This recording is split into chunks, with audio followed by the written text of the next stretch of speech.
about a whole starting a big old rant until we realised that I'd hit start recording, not start streaming. But there we go. Ooh. Now it's working. Hello, everybody.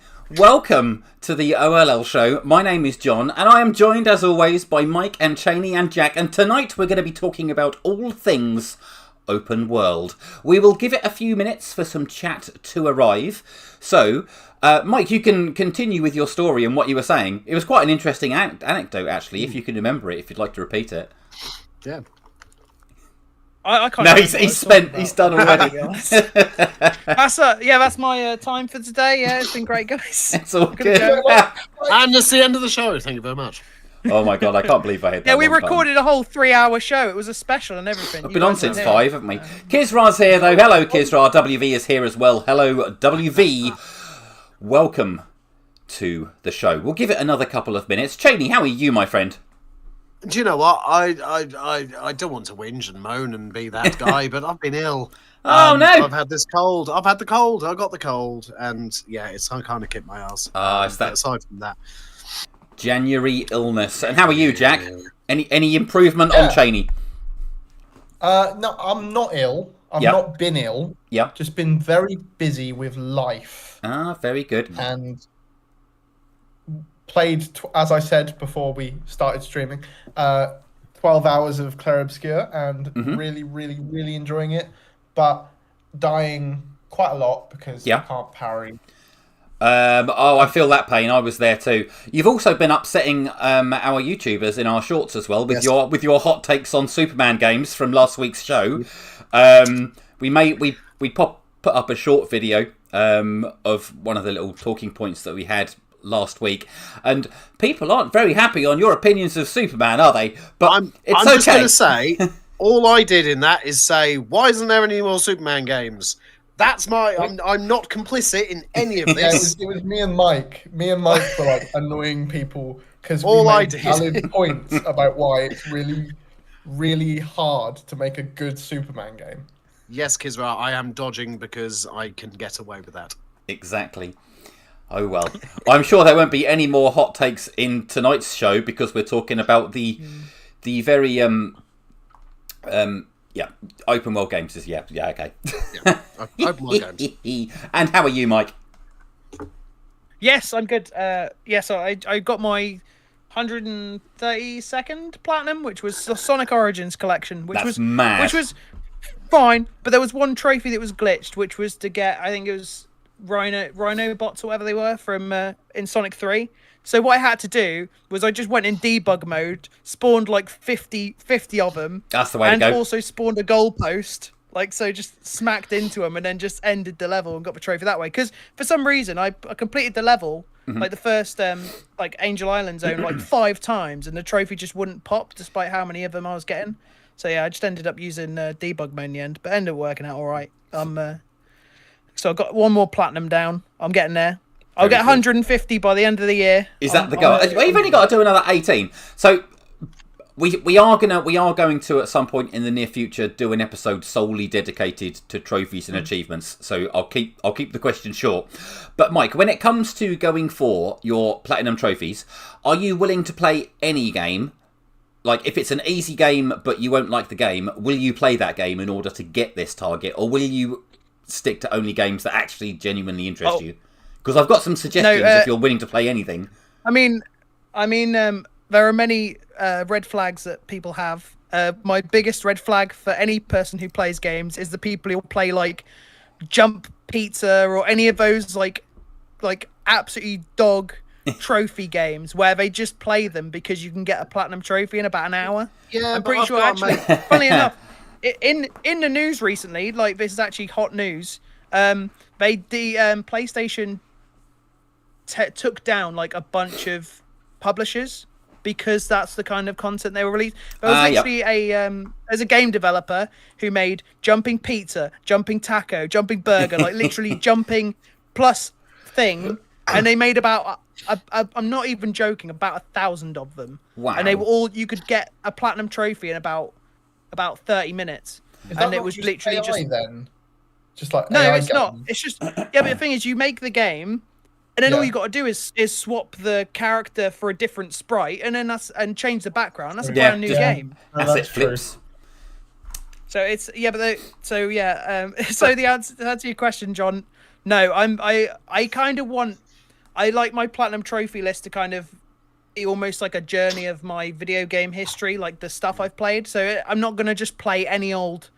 No stuff slots, just then. to just hit an arbitrary number. But what sounds better, Mike, when you say, "Oh, look, the amount of trophies that I've got, the amount of platinums I've got"? What sounds better, 150 or 1,500? Yeah, go for that. Go for that. But I mean, but if the games aren't good, what's the point? Like, okay, Mike, just one last question because we need to get onto our topic of the night. But if I gave you a choice, assuming you haven't played these two games, I'm guessing you may have played at least one of them. If I gave you the choice of Elden Ring, one of the greatest games ever made, which I'm going to talk about quite a bit tonight, to be fair, one of the greatest games ever made, a very challenging yet achievable platinum, probably one of the most satisfying platinums I'd say that I've got, versus Peppa Pig, which Peppa Pig can be completed in about half an hour for the same value of trophies. I'm just going to make a point. I did that on stream. It can be done within a 2-hour stream. Wink, wink, nudge, nudge. There you go. Because I remember, because I did Peppa Pig to put me over the 100,000 achievement points on Xbox. So are you saying that you would definitely go for the Elden Ring in that case, yeah? Yeah, I mean, Elden Ring, and I put 100 hours into that game and never finished it. So, like, wow. I will platinum Elden Ring. It's one of those. I'm sure this is a very real thing that people I'm sure in the chat will feel. But like, I've put so many hours in Elden Ring, and I can't be bothered to like start over. So I'm like, I have two choices. I either start over, or I carry on where I left off and just pray I can figure out what I have and haven't done. You'll be so out of practice. Like, you'll be just dead instantly. I'm pretty sure I stopped playing right outside of Melania's door. So like, that bit's really easy. Don't worry, that's really easy. So I think eventually I will just rip the bandage off and just finish it. I just hope you can backtrack from that another section. 100 hours into. I can't be asked to put another 100 hours in to get to that point. I don't think I could play Elden Ring again. Really? No. Did you finish it, Jack? You're not selling it. You're not selling it to me, lads. I didn't even kill Margit or whatever his name is. To be fair, it's not good if you've got he's kids. A complete arse though. Those early bosses, they are hard. I think for me, I like the way Soulsborne games are, but I think Elden Ring's open world was too overwhelming for me as somewhat of a novice in the Soulsborne genre, because I've played Dark Souls 1, which was really good. I played that on stream for OLL a few years ago. Yes. And then I also played Dark Souls 2 on OLL stream with my best mate. We sat in the room together and did it. But like, I tried Elden Ring twice, and I have to give huge props to FromSoft. I think there's a reason it won Game of the Year. It looks beautiful. It plays really well. The enemies are really unique. There's a cat. It's all right. We're gonna do cat interview as the next thing. Yeah, but I think because it's an open world game in that genre, I didn't really like it, and I got really frustrated because I was like, I wanted to enjoy it because I enjoyed Dark Souls 1, but I think because you can just go anywhere on that map and do anything.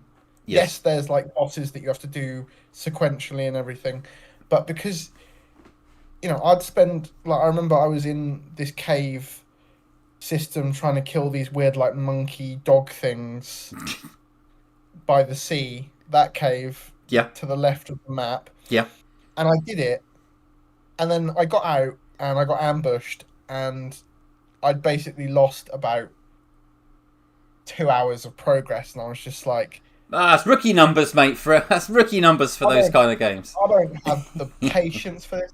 I'm sure, and also Mike's right. I got a son now. I haven't got time to play. It does change the dynamic of like playing games. I think it's like you don't want to because I do play games in front of my son, but that is like it ain't worth like getting really angry, and he's like in the room, and it's like he kind of feeds off that anger. So It's like, going to be not Peppa Pig worth, for your like, next platinum, then, isn't it, Mike? Yeah. No, it's all right. I can play games. I just with when my son like shoves a toy in my face, I need to play a game with a pause button. I need to be able to be like, right, Hank, stop. If I'm in the middle of a boss fight, I'm like just about to deal the final blow, and he's like, "Look what I've got." I can't exactly like go away. I'm trying to finish the boss. But I like to play games in the evening. I think what I like about what I'm playing at the moment, I've got 3 games that I want to do this year. Obviously, Clair Obscur, which I'm enjoying where I can. Then the next one's I asked one of my colleagues because he loves Baldur's Gate, but I also want to play Witcher 3 after I've read the books. He said play Witcher 3 first, then Baldur's Gate, because I'll be in Baldur's Gate for hours. Mm-hmm. It'll be a good year for you then, Jack. It will. I think I sort of bit the bullet, and Baldur's Gate was in a January New Year's sale, so I was like, screw it. I want to play it. I'll play it eventually this year. We have to play Bloodborne and Dark Souls 3 if you don't like Elden Ring then. Yeah, I want to give Lies of P a go as well, because I've got that, because that was free on PlayStation. Obviously, that's Soulsborne. But yeah, I think Elden Ring's props to FromSoft. There's a reason it won Game of the Year. And I think as an open world game, it works for some people, but not for me. And can I pivot into open world game talk? I mean, we're already talking about open world stuff, mate. We're in it. Carry on. Quick hello to Emily in the chat, though. Hello.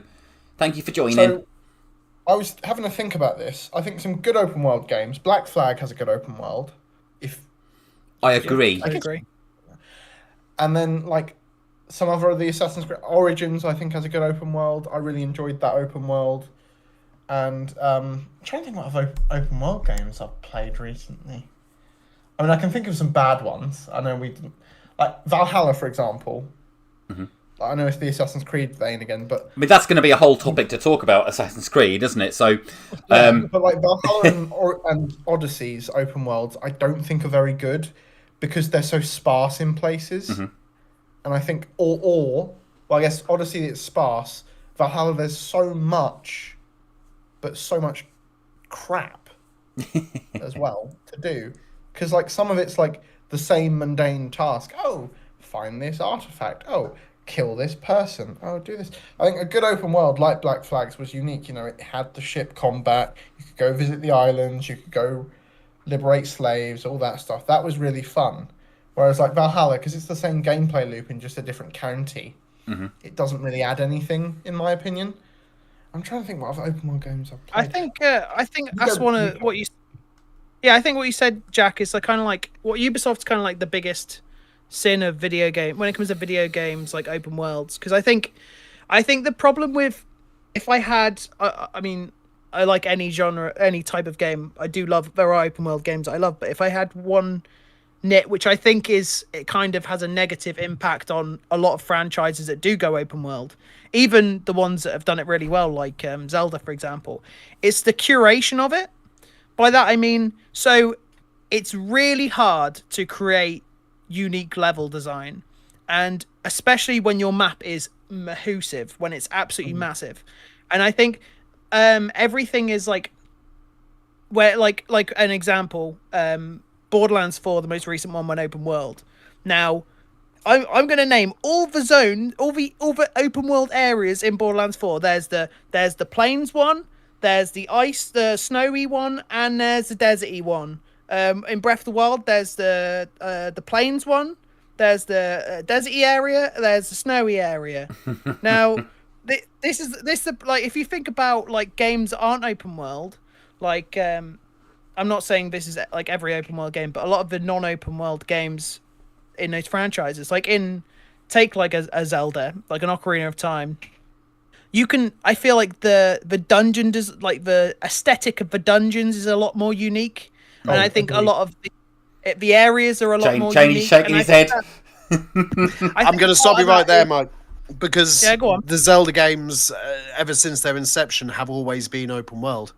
The biggest difference is they incorporate that dungeon design into it, so it feels separate, it feels linear, but you can go from the Kokiri Forest to Hyrule Castle to the volcano to the lakes realistically, in any given order, it's just the fact that it opens up in a linear way through the dungeons. But it's always been an open world game. Carry on. Do you not think that there has been a link between bigger open worlds and a lack of visual diversity in terms of the aesthetics of the open world? Because when you do have these smaller worlds, there tend to be more different types of, like the Shadow Temple in Ocarina of Time is nothing like the Deku Tree, which is nothing like the Water Temple, which is nothing like the Fire Temple, which is nothing like this, that, and the other. Whereas when I think about Breath of the Wild, I think of four, maybe five aesthetics across the whole thing. And I think it's a problem with open worlds. It's just, the thing is, it is just like the beginning and end of it. It is impossible. It is impossible for them to have this huge open world with all these areas all feeling unique and distinct and curated, like that everything's been handcrafted. It's just impossible to do unless you want your game to take 20 years to come out. But that's something... it's a sacrifice you have to make for that freedom, is the fact that the areas aren't going to have as much curation put into them. But that's something I think that has changed over the last 30 years, because you've got to think the open worlds of Ocarina of Time, Majora's Mask, and you look at all other open world games of the late 90s, early 2000s, they were all different. And the reason for that is because open world was a newer concept. It wasn't a new concept by any stretch, but it was a newer concept. The problem you've got now is over the last 20 years, every game has now tried to be an open world game. It's tried to incorporate those things. And what are the stereotypical designs of an open world game? Your city level, your plains level, your desert level, your fire level, whatever it may be. They've all shoehorned themselves into that because they want to fit into the open world aesthetic because it's fashionable, when actually it's got nothing to do with whether the open world is good or not. It's a complete design choice. Ocarina of Time, the dungeons is all a design choice. It makes it feel natural, whereas you get something nowadays and it's just a rinse and repeat because they're all trying to do the same thing but better. And that's my thing, is that it's stale. It's just stale. That's all it is. I think Jack. Go on, Jack. Yeah, the Ghost games are a good example of a good open world. Like, if you look at Tsushima, for example, there's 3 sections on the island. Yep. Each one is obviously unlocked once you complete a certain story mission, but each 3 is unique to, and it has its own aesthetic. You know, the bottom of Tsushima Island, there's forests, there's lovely reed fields, and then the higher you get, the more desolate it becomes, because obviously the Mongols have been conquering it, and they've been, pillaging and whatever else pillaging and stuff incurs. And then you get to the top, and it's like, covered, it's like burnt and desolate, and you see the damage the Mongols have done. And I think that's a really unique thing. And then in Ghost of Yotei, it's not though. Each part of Yotei, Yotei's island is also different and unique. I think that's really good as well. What were you saying, Jamie? It's not. Ghost of Tsushima, as you've just said, is opened up in 3 different... It's a big open world, 3 different stages that all blocked off until you get to a certain point. That happened... No, it happened 25 years ago with Grand Theft Auto Vice City. It happened nearly 30 years ago with Vice City, because I'm not old as you. But this is the point. It is unique for that game, absolutely. But it's not a unique concept. No, I'm not saying it's unique in that respect. I'm saying it's a good open world. It's a good open world. Oh, That's I agree. What we're discussing here. 100% Not that it's unique and new. That they did. Sucker Punch did a good job with what they designed, because it progressed with the story, it flowed with the story, and it supported the gameplay and story of what they were doing. And I think, and that's how it should be. Unique, but that's how it should be. You're right. Whereas games like Ubisoft ones that they bring out now are just filler crap. And also the Arkham games, I think Arkham City especially, I think did open world really well. What did we? Let's just have a quick check on the time. 23 minutes before Jack mentions Batman Arkham City on the OLL show. Did anyone have that on their bingo card today? Anyone? I bet I had 15 written down here. But... Wait, were you doing Arkham Bingo? No, you weren't. That's you valid are points, right. Jack. Valid points. There are certain games that do it really well. There are certain games that are a rinse and repeat of everything. What probably my most memorable open world is, apart from Ocarina of Time, which I still will to this day debate that it's an open world. My favourite is Fallout 3, and I think that was really the start. It's probably the start of when open world games got big and became popular, I would say. Well, I think I think it's the appeal of Fallout 3 and New Vegas, and I think the appeal of something like The Witcher 3 is they're a lot less devoid of like the checklisty stuff that's in, like, say, your Ubisoft games, like your collectibles and things. And they're more focused on, because like I could have a somewhat sparse open world if you have some really good, side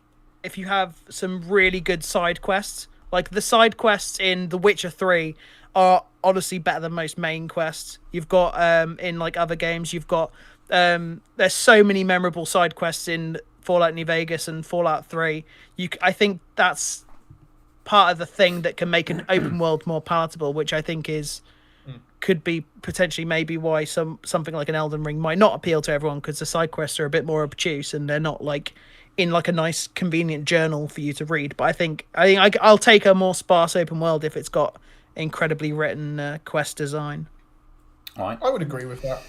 Do you think it's maybe where it's going wrong though? All these, because let's be honest, there is an influx of open world games. It is much of a bigger. I'm not going to say genre because it's not a genre, but you know what I mean. It's much bigger than it was when I was a kid. John, when you were a kid, yeah, exactly. Is it a case that open worlds have become too boring in that the side quests are rinse and repeat, the same old shit, rinse and repeat, rather than something like back in the day, the Fallout 3s, the Witchers? I don't like the games, but even Oblivion at the time, Fable, all of those games, they were unique and their side quests were unique, but they all linked into the story in the same way as a novel does, if that makes sense. It depends on the developer and how they utilize the open world. Because Mike's talking about Witcher, same developer, Cyberpunk, right? Cyberpunk side quests. I've played that game. I think I played it through, including Phantom Liberty, like 4 times. I think some of the side quests are so fun. And, you know, it's a beautiful open world. Again, different districts and everything. I think it depends on the developer and how much effort they want to put in. And Mike's right. I also, if it's got good writing for these quests, main and side, if there's not much in the open world, but there's enough to, you know, explore and see bits and, you know, take in what you're playing, I think that is better than big open world, lots of stuff to do, but they're all the same thing. Like, I think that's why open world games are becoming stale, because every developer goes, oh, look at the big guys who are doing these open world games. They're putting loads of stuff in. Let's do the same. And it's why, like, AAA games are now getting so big, apart from, like, Call of Duty, because they're just big anyway. But the AAA games that have open world games, they're so big because there's so much stuff. And I do think, like, less is more. Less is more. I also think another reason for it is because it's the sequelization of, obviously, franchises are very long in the tooth. It's kind of like, I don't want to say we've run out of ideas because it might be a bit reductive, but like, say for like even like Metroid Prime 4 has like an open world area. Breath of the Wild went open world. Pokemon recently went open world. You've got Elden Ring, you know, From Software went open world. It's like Borderlands open world, and I'm sure there's other examples that people can think of, but it's like when you've got a franchise, Sonic, the latest Sonic game, Frontiers, that went open world. It's like when you've like ran out of, not like, so I don't want to say ran out of ideas, but like when you've gotten to that point where you're like, what else can we do with our franchise? Make it an open world game feels like an easy checklist. I think like Frontiers, for example, you know, just to kind of type a bow in the sort of comment like thing I was making earlier, like Sonic Frontiers, they put so much effort into the open world that when you do the normal Sonic running stuff, it's just reused assets from the previous Sonic games. It's just Green Hill again, it's just Sky Sanctuary again, and it's just purely like there's a sacrifice there, you know. There's only so much development time, so much money, and it's like you've sacrificed the handcrafted, really thought through, really well concept arted, like unique design for your levels and your areas by putting more time into having it be an open world, like it's you're not always going to be able to have that sort of necessary. I think that's one thing that's less interesting. I can think the open world games in like I think all the Sonic games the other Sonic games are more memorable than Frontiers because each individual level is in a completely different place with a completely different aesthetic, and that's something that open world games can't really do that well. I think, honestly, I'm just going to sum this up. I think you hit the nail on the head. I think they have run out of ideas, and it's not just in video games either. You see it across all of media. I think we've now got to a point where they have completely ran out of new and fresh original ideas, and actually, what do they go to? What everyone else is doing, open world. Okay, let's do that as well. So I don't think that I think you're wrong in saying that that's not the right way to say it. I think that is the right way to say it. I think it is just a fact that we have, as a species, run out of ideas. Shall we get the bosses? Would anyone like my thoughts? I've been waiting patiently. Old man, it's all good. Old man, tell us your thoughts. Before I give you my wise words of wisdom, let me have a quick check-in with the chat. How are we all doing? Emily says, open world should be a shoo-in for someone like them because they like to wander off, but actually need objectives to commit to. See their Tears of the Kingdom playthrough for evidence. WV agrees. Kisrar spent so much time exploring Red Dead Redemption 2, they uncovered most of the map before even making a real dent in the main story. Yes. Polycomical's here as well. Hello, Polycomical. How are you? Legend of Zelda Dungeons make Emily feel claustrophobic. What else have we got? Polycomical prefers side-scrolling beat-em-ups. Fair enough. Emily likes open world games where you get social districts. Yeah, you do. Yeah. You do tend to get that quite a lot, actually, in various things. I'm just navigating the randomness from Polycomical as I work my way through. Oh yeah, we're used to this by now. WV can't get Starfield working on their PC. Arkham Bingo should be at the next OLL event. WV needs to play Witcher again. Right, I'm going to scroll through a little bit quicker now because this is going to take ages.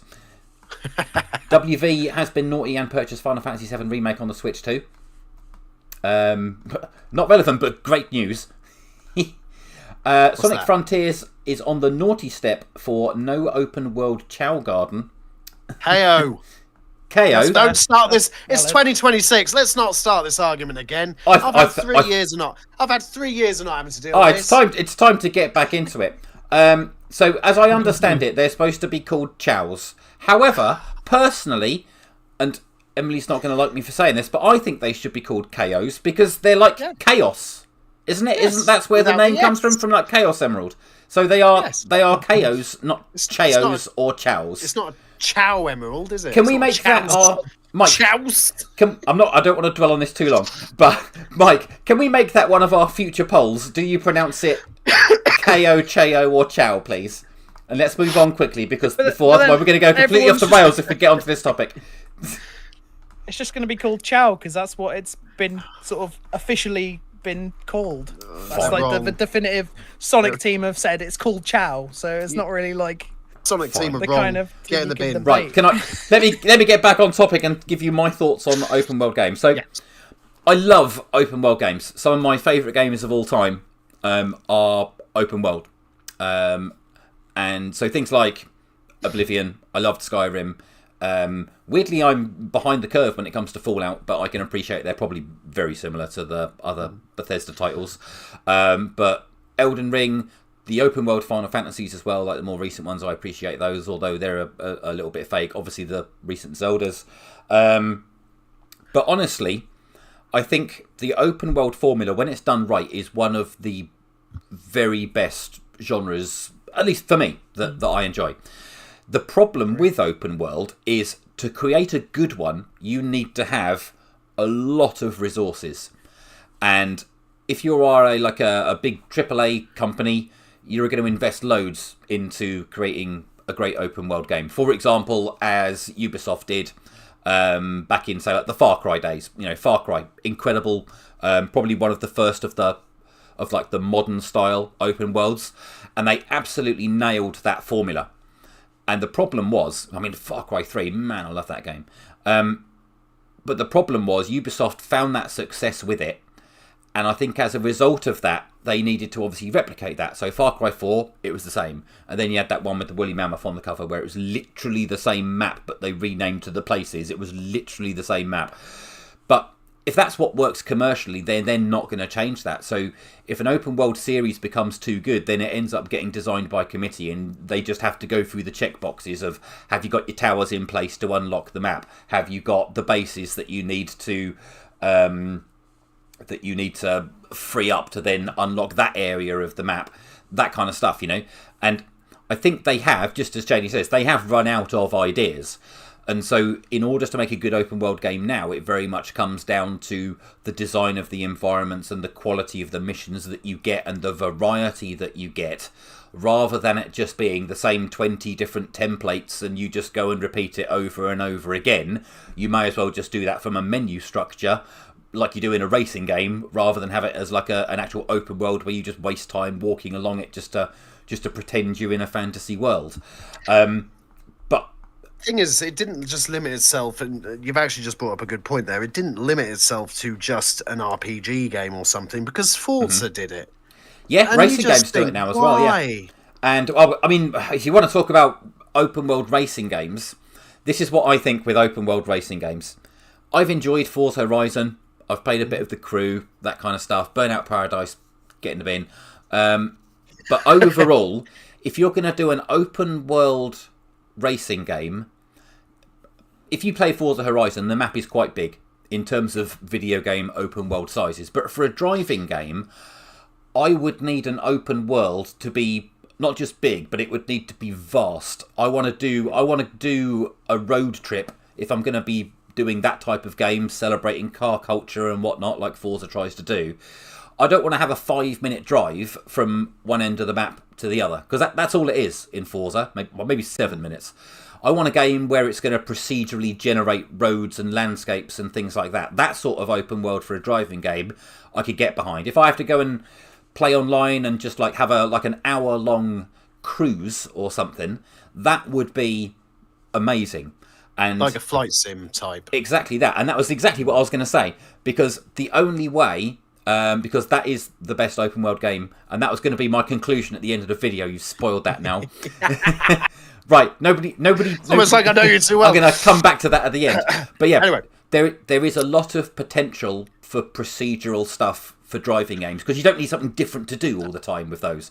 But I think one this game is the that problem. did it It's really repetition. well. Sorry, Cheney, go on. Yeah. No, I was just going to say one good racing game that did it really well, because they had to. Need for Speed Underground 2. But I think the reason that worked out so well is because it was all tight. The cars went fast, but in reality they didn't go fast. And the map was quite concise. But what they did was pack a hell of a lot into very tight corners. It was a street racing game, so you didn't have to go miles to get from one end to the other, because it was all set within a city. And I think that kind of style did really well, whereas Forza Horizon, which one did I play recently? 3, I think it was. It was just too much, with too much nothing in the middle to do, and then you get to a point and then you've got the whole festival, and it's just, give me more in those little bits to do, if that makes sense. Yeah, exactly.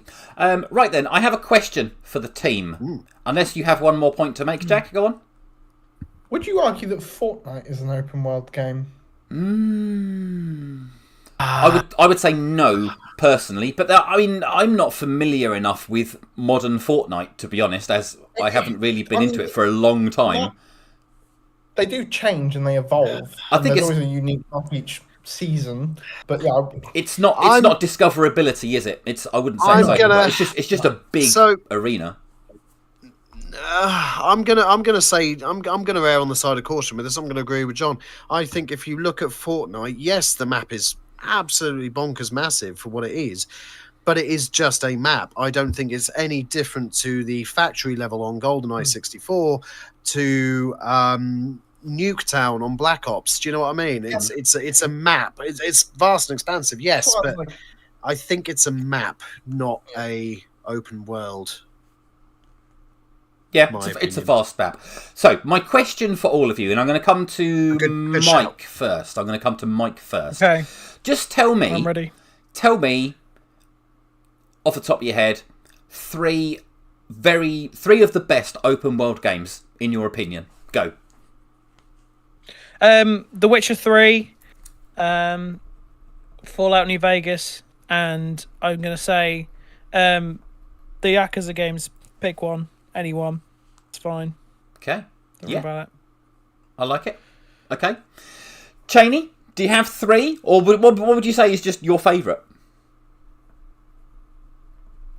I'm finding this one difficult, but I've got two, I think. Fallout 3, purely because I haven't played New Vegas onwards. And a little bit of a curveball, but I think you're going to agree with me on this. Final Fantasy X. Is that open world though? Because Yes. it's more like zone. It's more like zones that you go through. Like Yes, up linear until a like certain areas. point. Yeah, up until a certain point. Basically, you go through a map procedurally up until, correct me if I'm wrong, it's the airship when you meet Sid, and then the world expands, it opens up, you can then travel to everywhere. So for But then me, is it open world if you can't like boots on the ground like properly explore a map, like the same with Final Fantasy 7? Like yes you do, because it's more like the open world it's the same with Clair Obscur, but the open world is more like an interactive map screen. I know it sounds like a weird thing to say, but it's more like here's an area, here's an area, here's an area, and you're kind of you're walking between, but you can't necessarily like do anything in those. Does that make sense? I don't know if that would necessarily quantify that as open world in my head anyway. I'd agree with you, Mike. I think as it's fresh in my head from last night, I'd say Clair Obscur I didn't think was an open world because the open world area is just almost like a bridge to the different levels. Like so, it's like an interactive map almost. Yeah. Like you just walk across it to get to the next like level or area. Enemies, but it's not like Luminas and Pictos, but that's the extent of it. So yeah, I'd agree with you, Mike. I do have a third, so I'm just going to butt in here. San Andreas. That's fair. Yep. Cool. Your favourites, Jack? Yeah.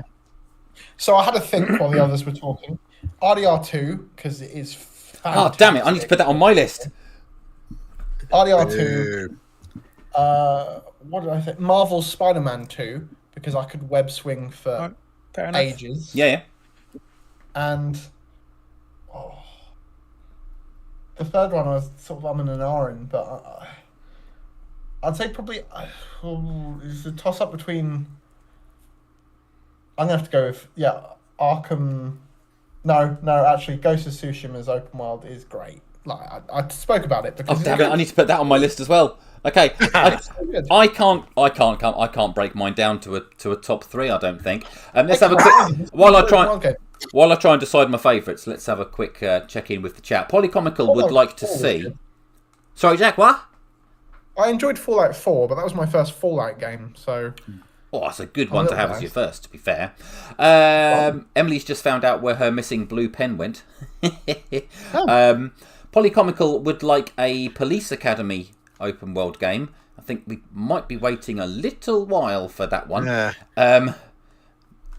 Oh man, that's a really good one. Polycomical. Right, I'm adding that on my list as well.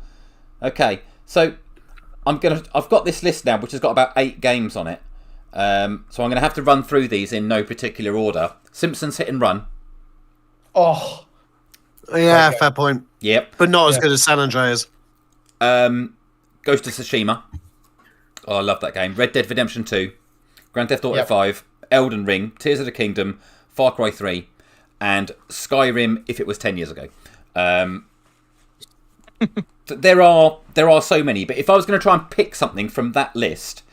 The weird thing is, I'm just going to read through this now. Simpsons Hit and Run, it was too long ago. I can't remember playing it. Yeah. All I remember was it was good at the time. Ghost of Tsushima, fantastic open world, but I didn't really explore that open world very much. I kind of went off the path while I was following main quest, but I didn't really go, stuff it, I'm going to walk to the other side of the map just for a laugh, like I did in, say, Skyrim or Far Cry, just to see what's over there. With Ghost, it tends to take you to all of the areas around the world as you go through the story anyway. I did the same. But the presentation of it, absolutely amazing. Red Dead Redemption 2, one of my favourite games of all time. But again, and I did the same thing actually with GTA, is they've probably got some of the most, if not the most detailed open worlds, ever. But Red Dead Redemption, I didn't have much incentive to go out and hunt around because I knew that the main story was going to take me to most of the areas on the map anyway, and then I would do some small exploring before I go to the next town or something, rather than make that like the primary gameplay loop for me, being just exploring the open world. Whereas Elden Ring and Tears of the Kingdom, my God, those are the games where straight out of the gate, as soon as I have the opportunity to go somewhere, that was absolutely those two games. Pick a point in the distance and go to it. And there's very few games that have enough of a enough of a robust open world to allow you to do that, and to do it successfully and enjoy it while you do it and come across 100 other things on the way. So there's not many games that really utilise open world. They just have it as a feature rather than a game mechanic. That's my opinion anyway. But let me know if you think that those games are good or not. I think they are. Did I platinum it? Which one are you talking about, Kisra? Did I platinum what? Ghost of Tsushima, I'm guessing. Ghost of Tsushima. I platinumed both Ghost games, and I very, very much enjoyed them.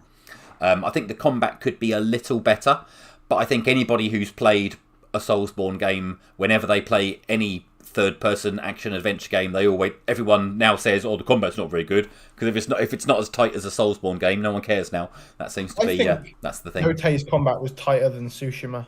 Oh yeah, it was vastly improved for sure. I thought it was much better, and I thought it was really solid compared to. I thought Tsushima's combat was brilliant. I don't know of complaints about it personally. I thought it was really good. Kotei takes a what's little brilliant simple and for me. refines it. In my opinion. Yeah, that's all it is. Yeah, it's an evolution, isn't it? It's an evolution. Yeah. I wanted to highlight a specific game that I mentioned because it's one that nobody talks about. Go on, Mike. And because I noticed that Kisra mentioned that the Yakuza series isn't an open world, and I think this is the semantics of it, because in my you are put in a world, be it a city, and it is open and you can explore it. Just because the map's not as big as like a Elden Ring, I see it as in my mind it's more like an open world. But one of the reasons why I love the open world design of the Yakuza series in comparison to some of the reasons why it speaks to me more than say other games is because it is yes it is a small city, and there are other towns and places that you travel to, but they are throughout the entire franchise. You keep going back to the same places, which in any other franchise that would feel like copy and pasting, but you do throughout the series. You get to know every single street, every single NPC. You can do side quest chains that travel between the games where you'll see an NPC and they'll have their own little character journey throughout the games, and the games are set in the years that they come out. So you almost it becomes this intimate thing of oh, I know this place, and you go, oh, that used to be a bowling alley, and now it's a gym, and now it's consistent, and then you go, oh, I know, all these different places and shops, and I've done all these different. That was that place where I did that thing in that other game, and it's not in a nostalgia way, but in a familiarity kind of intimacy kind of way, kind of it's like going back to the police station in Resident Evil 3 remake after playing Resident Evil 2, or it's just any sort of moment in a game where you come back to a previous location. So because of how that world is designed, because it's not too big, so you do become so intimately familiar with every restaurant, every street, every person in it. It does become this there's this intimacy to it that I think other open world games lack. I can't remember other than maybe specific towns, say in a Skyrim everyone remembers Whiterun, or Diamond City in Fallout 4, but there aren't that many individual locations I can remember in a lot of open world games. I think that's the biggest difference. Part of the problem. I think that's the biggest difference between your typical open world game, which is your Skyrims, your Fallouts, and then what I would call crime RPGs, like your Grand Theft Autos and your Yakuzas, where because it's on such a smaller scale, it works. If you had a city the size of the Fallout 4 map or the size of Skyrim, it wouldn't work. That style of game would not work. Because I think like what you said that's not earlier the point of the game. about Need for Speed Underground and why that works. I think I'd rather have a smaller but more intimate location than something that's sprawling and feels like, you know, I don't want to say copy and paste, but like more like here's a city, these have had effort put into them and a lot of time. In between that and that are some trees and a couple of collectibles. Do you know what I mean? Or like some copy and paste caves and things like that. I think I kind of have, as I've gotten, it's because like when I was younger, I used to every open world game, it was the best thing ever, and I still do have a lot of love for stuff like your Red Dead 2 and things like that. But I think I've become, as I've gotten older, I've come to appreciate the more deliberate things you can do with a time limit. Yeah, that too. Is that where maybe it's gone stale then? Maybe because again, you got to think the Grand Theft Auto 3 compared to Grand Theft Auto 5 now, the open world has become so vast. And can we boil it down to just as simple as we are trying to be bigger and better at every possible opportunity when actually you shouldn't? It should be based around what kind of game, because I do not believe that a game like Skyrim, a medieval RPG, let's just take it as a base value, that would work quite easily in a map the size of Vice City or Liberty City. Look at Starfield. Starfield went bigger and better. Yeah. It went, let's have more locations to visit. Let's have more areas to explore. And what happened? There was a certain level of polish and quality that was missing because of it. A certain level of, are we really doing this for the 50th time? You know, I think when it does come to you, I think racing games work better for this because you're not getting collectibles. I mean, I'm sure there are, obviously you can do that, but like for the most part, there's not like side quests in a racing game like there are in like an RPG or stuff like that. You know, stuff like Flight Simulator, you're not going to land and then talk to some random NPC who wants you to fly to somewhere else to pick up 5 chickens. Like you're not like, you know what I mean? Like it's a different kettle of fish, but like I prefer a smaller, more intimate location. I like Cyberpunk's really good for it. Night City is fantastic. I think Cheney, you're right. Bigger and better doesn't always mean bigger and better. I mean, as I said earlier in the stream, less is more. I mean, with a lot of like open world games, and again, harkening back to what Mike said about side quests, you can have a big open world with all these big side quests, but if they're all like fetch quests or MacGuffin quests or kill this person or get this person for me, like it's not as enjoyable as, say, like a smaller map, more unique side quests, more like. But there has been instances where games I've played, for example, AC Mirage, right? They tried to harken back to the original ones, and it was really boring. Like, it was a smaller open world. There wasn't as much to do. There was it was tighter in terms of the level design and everything, but it was so dull. But is that because the games have become boring itself? 1, 2, Brotherhood were almost revolutionary in their combat, their gameplay, and their missions. And obviously, Ubisoft have then released an Assassin's Creed game every other year or so, since now forever. Is it that because it's boring because of the open world, or is it boring because the game itself is boring because it's the same stuff we've been doing for 20 years? That's a good point, actually. I'd say it's probably a mixture of the two, like, because it was harkening back to a character that appeared in Origins and like then became a modern day person. But I think they tried something. They tried to get the OG fans back. Some people like it, but yeah, it's just because there wasn't many stuff to do, and a lot of the side quests were they used bits of what they know, like the fetch quests and all stuff. They used the rehash stuff on a smaller open world, and it still failed, at least in my opinion, for me. Like, I played through the story and I was like, oh, I'm done, because there's nothing else to do. I think that's more of a writing problem though than necessarily the open. Because I'd argue Assassin's Creed. I think Black Flag is like, I've heard the take. Assassin's Creed Black Flag is a great game, but a bad Assassin's Creed game. And to be fair, I kind of think that's valid.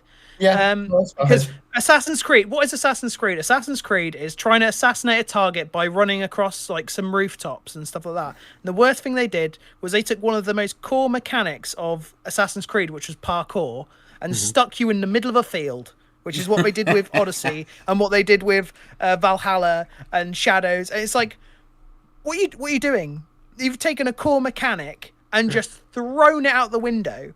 Like, at least like something like exploration is like, you know, exploring a larger map, like Cheney said earlier with Ocarina, is kind of baked into Zelda to some degree. Whereas with Assassin's Creed, like, the core for me is that, like, going, you know, you're in Rome, you're in Venice, you know, you're in. And I think as soon as they started going to the big open vast plains, you know, it fell apart, because then you're just climbing a cathedral is way more exciting than climbing a hill, isn't it? Yeah, exactly. That is Assassin's Creed, you know. Unity, for example, revolutionized the AC formula, and it's probably one of the best AC games I've played. That and Syndicate, that era of AC with the climbing mechanics and everything. Because exploring a city is part of the fun. Like, nobody wants to play an Assassin's Creed game to be in an open field. Like, it's not. Yeah, exactly. It's. I think that's one of the things that I kind of think is something to hit on when it comes to open world games. Is should you make a game open world? It's like, does making it open world take away anything from the game itself? Like Elden Ring, I would argue that it's because it still has those castles and things that kind of have that exploration, like a Dark Souls sort of Bloodborne sort of feel to it in terms of exploring. But then I wouldn't argue that Elden Ring going open world has taken away like the core of what makes those games. Whereas I feel like for Sonic, for me, like the you know, you're going through a path, be it 2D or 3D, and you're trying to find the quickest route through that level.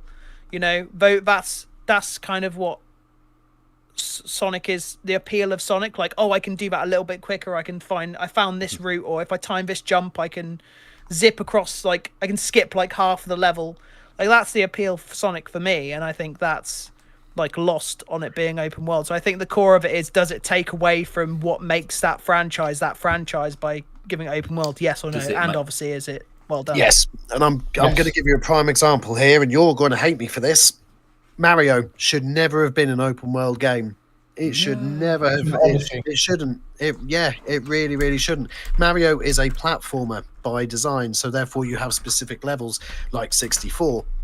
You don't thrust a video game character, and that's honestly why I don't think Frontiers worked well for Sonic, because you're taking a 2D platformer or a 3D platformer and trying to shove it into an element that it doesn't belong in, unless it's really, really, really well written. And I don't think it was. And I don't think Frontiers was. I don't think Odyssey was. I think platformers, Banjo-Kazooie, Donkey Kong, all of those where you've got specific levels, yeah, you can have a little open worldy bit. Donkey Kong 64, obviously you go into different, you know, you're on the two islands, you go into different portals. I think they should be left as that. They should be left as platformers. I want a Mario open world because the princess is always in another castle, and I want Mario to suffer the commute and go, sod it, leave her there. Okay. Odyssey was great, though, to be fair. Right, we need to move on. We need to move on because we've still got another 2 questions to go. So very, very quickly, are there any games that we think would benefit, to kind of go the opposite way of what Mike was saying, is there any games that would benefit from going open world? Just very, very quickly. Can you think of anything? I can't really think of many examples myself. Mario and Sonic. No, Mario and Sonic. Okay. I can't think of anything, personally. I think it's one of every game that can. The thing is, these franchises are so long that any game that can go open world has. They already have, or they've tried it. Trying to find that one that. I like pick any beat 'em up franchise that would not work as an open world. There's so many You just gotta genres. walk across the fields and just find random guys. Maybe. Yeah, okay. Oh, thinking about it, what about Mortal Kombat's already done that, and it failed miserably about on the PlayStation 2. something obviously like a more like a well curated open world with lots to do? But like, what about maybe like an open world Resident Evil where it's one huge location, almost like a Metroidvania, Isn't like that like, Daisy? you know, That's just Metroidvania. Daisy, I was isn't going it? to say Daisy, Not Seven quite Days of that Hell, big, whatever it's but called. just something where like instead of going through areas, like you're in like a, you know, say like obviously the first original Resident Evil, you were in the manor. Say you were in like a small town, maybe not a town, maybe like a village. Not like Resident Evil Village, but like you could explore the whole thing. Like, could you argue front that to Resident back, 4 did that initially though? Because you could travel to and from the village relatively easy, from what I can remember. Could you trek back to the village though? And it was any That's reason what I to can't trek back remember. to the village? Because I don't think you could. Because You- that's kind of the point of making It like a would have Resident been Evil where locked you up. could. Yeah, it would have been Yeah. locked off after a certain time, wouldn't it? Like a Resident Evil game where you could start in one location, go to another location, and go, "Oh, I need that thing from the start," and then you have to go back. Like something that's like a very big. But like I said, you've still got you obviously you need buildings. You can't just have trees in a Resident Evil game. But like something that's like really well crafted, but something a little bit larger, I feel like could potentially work for Resident Evil.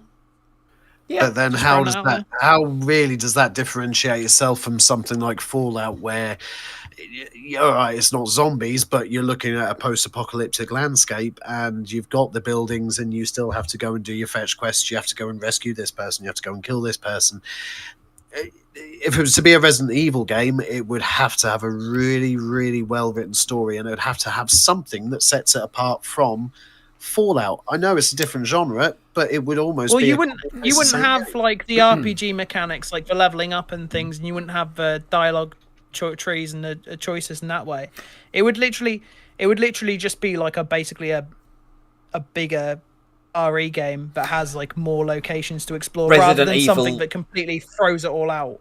Resident Evil for me would not work as an open world game because Okay. the best bit about Resident Evil is that tension and constant threat that you have from being in an enclosed space and not knowing where you're going. And I think an open world, it would have to be the greatest, most detailed open world literally ever created, to give you that amount of content and constant stuff to be aware of, that would for that to work. Kisra enjoyed Halo Infinite. Do open worlds feel more enjoyable than MMOs? I don't know. Portal could be interesting if they could pull off an open world. I mean, you can go to the moon literally at the end of Portal 2, can't you? So, Well, I mean, that you've game's got to kind of done. think of the biggest open world game ever created, and you're going to go, what? No Man's Sky. But why does that work? Because that's a constant live. It's a live service game. It's constantly being updated. So Procedural it's generation, always isn't it? Yeah, it's just going to continue to grow. And I don't often agree with Mike, but on this occasion, I do. I genuinely think that's why you're right. I don't think It's a different itch though, like stuff like that and Minecraft and you know, like they're kind of built to be about exploring and building, and those sort of things are like the reason why I think that's a genre that is brilliant in open world exploration stuff, like your Minecraft and stuff. Like Minecraft would not. That's one franchise that would not work if it wasn't open world. Like something like a Minecraft or a No Man's Sky, like it benefits from being open world, and that's part of the appeal. I think anything with any sort of where the main focus of the game is exploration, or you've got things like farming mechanics or like anything like that, I think works incredible for open world. I'd say like in Animal Crossing New Horizons, I think the island should have been even bigger personally. Yeah, I agree. Unlimited map sizes for games like Animal Crossing, SimCity, yeah. Any creative games, unlimited map size. That should be like a standard. Any quick final thoughts from you, Jack, before we move on? No, I agree with everything that's been said. Brilliant. Okay, so everyone has all been wrong all night as well. Just to put that out there, because the best open world game is the game that literally simulates the entire of the planet Earth Microsoft Flight Simulator. Okay, here we go.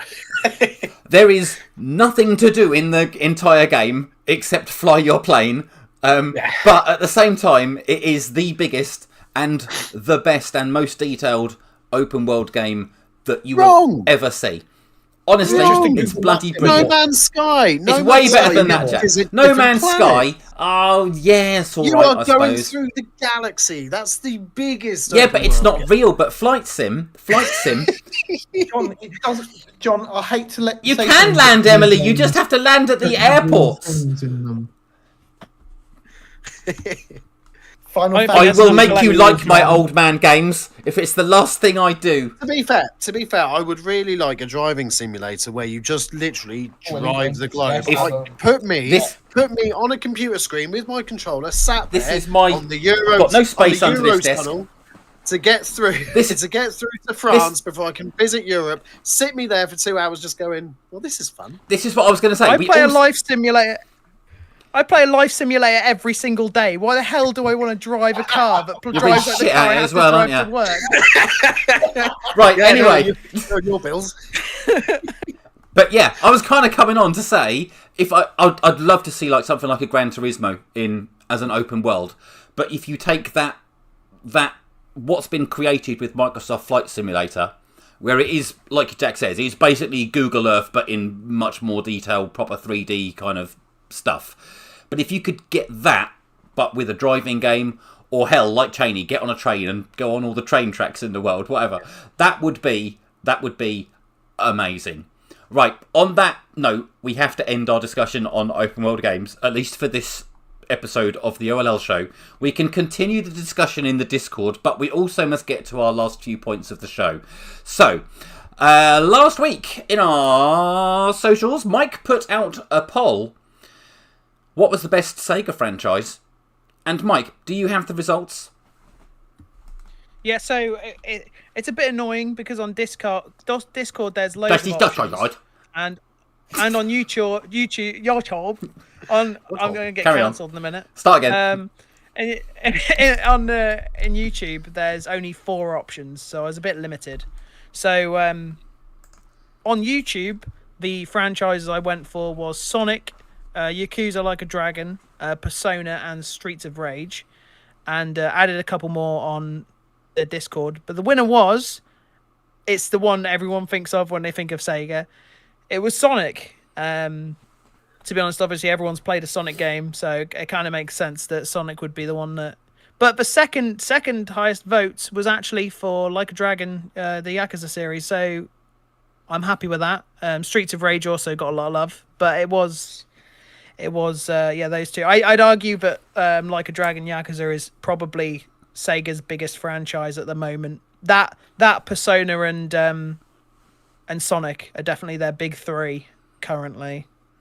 I would say Streets of Rage, Outrun, Shenmue, but Sonic would probably have to still top those. So I think Sonic's the right answer, as much as I hate to say it. I think we're going to see a big resurgence of Streets of Rage. I mean, we had number 4 a couple of years ago, but I'm surprised we haven't really got the next one out by now. Yeah. It's because the developers made that Shinobi game, didn't they? And yes. There's also there's a Golden Axe game in the works. There's a Crazy Taxi game in the works. There's a Jet Set game in the works. So, like, Sega are definitely doing a push to try and use their franchises finally. Yeah. I just think there's a big nostalgia. There's a big thing for nostalgia at the moment. We're all looking backwards, and specifically in Streets of Rage's case, I think the Street Fighter film is going to do wonders for not just Streets of Rage, not just Street Fighter, but I think it's going to do wonders for all fighting games, just in the same way that Mortal Kombat has sort of revamped and revitalized that series. I think there's now, because of Mortal Kombat and because of Street Fighter, there's going to be a much bigger push on games to movies. Fighting games to movies, fighting game media in general. So I think Streets of Rage will benefit from the Street Fighter bump, if that makes sense. Mass Effect would be one that I would want to see for that. Sorry, go on, Mike. I kind of wish that they'd made a Streets of Rage film like in the 80s, because like it's like They the did. thing is, like, It's called Kung Fury, and it's incredible. Yeah, I feel like they could, if they got like a director who knows how to make something that feels like a throwback and got an incredible soundtrack and really good like visuals of like the neon like lights and stuff, you could have an incredible Streets of Rage movie. I just don't think it will ever happen because I feel like it's going to be modernized, which means it will probably look like every other movie, and they won't take the because I think the visuals, I'd say the visual aesthetic and the music is probably the most important thing Oh my to God, like I've Streets had of an Rage idea. identity for me. Go on. What's that? Grand Theft Auto 6, set in lots of neon lighted type city. You know, GTA 5, the kind of end game was the director mode and stuff like that. We could just create a Streets of Rage in GTA 6. I think it could be done, and I think it will be awesome. Kung Fu Hustle as well. Yes, polycomical. I'll direct. As with my film. Yeah. I'll just do a no weapons run of Cyberpunk and just blast the Streets of Rage music in the background. We're going to make this work somehow. We're going to invent our own new Streets of Rage game because we can't be bothered to wait for Streets of Rage 5. But yeah, just to go back on the whole games to movies thing as well. Mass Effect. I would love to see the original Mass Effect trilogy story as a movie trilogy. I know we've got the TV series coming through. We've got Amazon and stuff, but that's going to be a new story from what I understand. But yeah, there's a lot of potential there. Thank you for doing the survey, Mike. What's the next survey? Or have we not decided? I don't know yet. I haven't decided. So Well, come and join the Discord and find out. Right, what's left to talk about? Not much, really. We're pretty much there. That's the end of it. I mean, I'd love to share some OLL 26 news. But I can't yet. Can't yet. It's very, very, very close to being able to say something. So as I alluded to on last week's show, but just to give you an insight of the goings-ons of what I've been doing, so I don't just sit here and do nothing. We've got I've just secured a handful more traders as well to attend the event. But the main development that we had last week was putting together the evening stage show, which is, of course, being hosted by the presenter of Games Master, Dominic Diamond. So last week I had quite a long video call with the good man, and he's basically come up with what he would like to do for the evening show.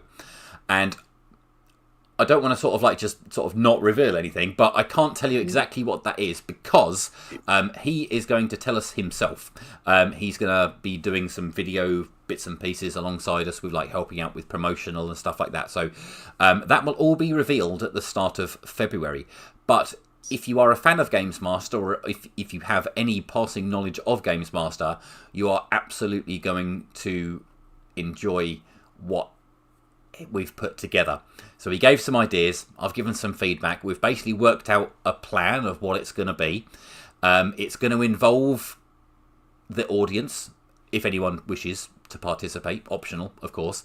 It also involves us four as well, and I think it is possibly going to be, without any exception, probably the best thing that we've ever done as OLL, in terms of how cool it is and what it is that we've been able to secure for this event. So I appreciate that hasn't really revealed much, other than to say that I'm super excited. Dominic Diamond himself is super excited for it as well, and I can't wait to have him show you what we're going to do. John's given us a brief rundown, and I will atone to his excitement. If you are a video games fan in general, this is going to absolutely blow your socks off, and this will 100% be the biggest thing that we have ever done as a team. I'm also saying this just to prove to Kizra that I'm not frozen. But yeah, let's just say this time round, Cheney, you're not going to be sitting at the side of the stage trying to get Streamlabs working. Thank God for that. Do I have to wear the Sonic outfit? I may have thrown it. I mean, we might have to get you an updated Sonic outfit. That's not part. It's not part of the plans, but I think the community is going to be expecting you to dress up in some stupid way. Because I've got to go through the budget with you, mate. Anyway, I've got to do the finances, so we can stick it in marketing. It'll be fine. It's fine. It's all good. There's a pot of money for it somewhere. I mean, we haven't confirmed what Jack's dressing up as yet. Jack, we'll have to have a chat about that. What? You're gonna love it, mate. You're gonna love it. You're gonna love it. There's a plan for that? No, I'm only joking, mate. It's all good. I'm like, I wasn't told. Do you know who Hatsune Miku is, Jack? No. I'd pay to see that, to be fair. I want to. Oh my god. Based on that reaction. But yes. So follow the socials, follow the channels, all that usual good stuff. And if you haven't yet done so, purchase your tickets for OLL 26. If you are watching this and if you're watching this on Twitch or YouTube, well, kind of, which you will be because that's where it is. If you go to our bio, there'll be a link in there where you can buy tickets and see all of our other channels, as well. As simple as that. Can you? That's you it. That's all I've got for tonight. I think we're done. Lovely job. I think we're pretty much Thank you very done. much. What's happening in May, Chain? I can't remember what's happening in May. The thing that you put in Oh, our secret private chat. The other thing, yes.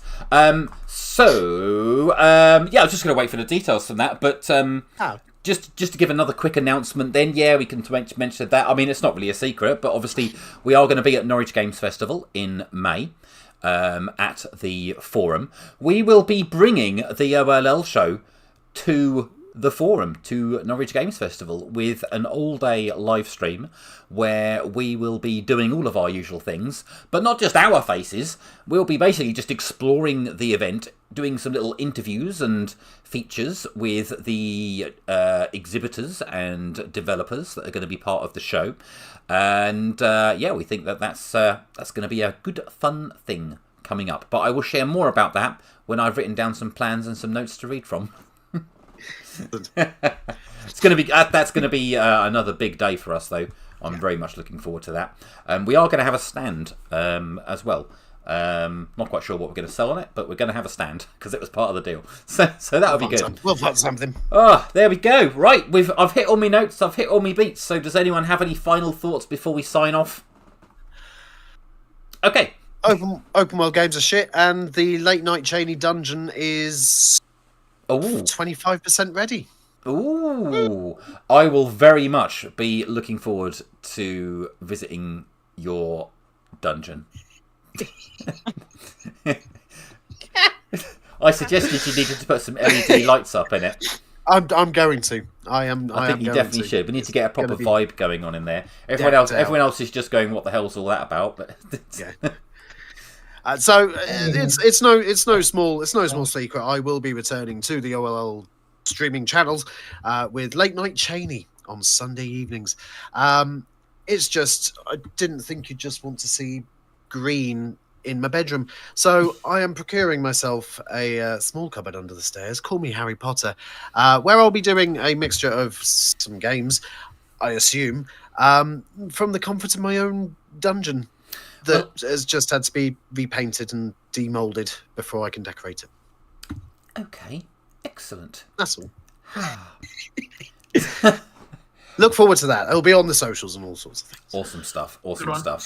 Right, well, thank you very, very much, guys. Has Cheney frozen again, or is he? He's not frozen. No. He's just holding himself still. So yes, thank you for joining our little discussion tonight about open world games. I would like to thank Mike and Cheney and Jack for joining on the show tonight. Thank you very much to everybody who's been watching, whether you're watching live or whether you're watching highlights on demand, or even just through a little short. Either way, come and see us, come and find us on the Discord. The links are all around the video somewhere. And that's it. Thank you very much. Cool. We'll say goodbye now. Thank you very much. Thank you, Polycomic-Con. Thank you, Kisra. Thank you, Emily. Thank you, WV. Thank you, VX Sparks. Everybody else in the chat who's joined us this evening. Take care, and we'll see you all very, very soon. Cheers, guys. Thank you. Goodbye. Bye, everyone. Goodbye.